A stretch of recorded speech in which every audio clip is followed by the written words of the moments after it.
Voice of America Washington से news minute के साथ मैं हूं ताबिंदा नहीं।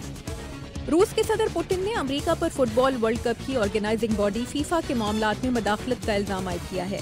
अमेरिका ने 2 अमेरिकी शहरियों समेत 14 अफराद के खिलाफ बदनवानी की फर्द जुर्म आयद की थी, जिनमें से 7 को ज्यूरिख में फीफा इजलास से कबल गिरफ्तार कर लिया गया था। अमरीकी वजीर दिफा एश्टन कार्टर ने कहा है कि रमादी में इराकी फौज की शिकस्त के बाद उसे बेहतर तरबियत और जंगी साजो सामान की फराहमी का जायजा लिया जा रहा है।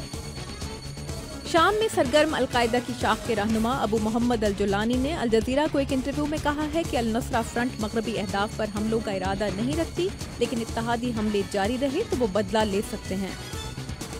एंथ्रैक्स से मुमकिना तौर पर मुतासर 2 दर्जन अफराद तिब्बी माहिरीन की निगरानी में हैं। यह एंथ्रैक्स अमरीकी फौज की तरफ से हादसाती तौर पर 9 अमरीकी रियासतों और जनूबी कोरिया की अमरीकी फौजी लेबॉर्ट्री को भेजी गई थी।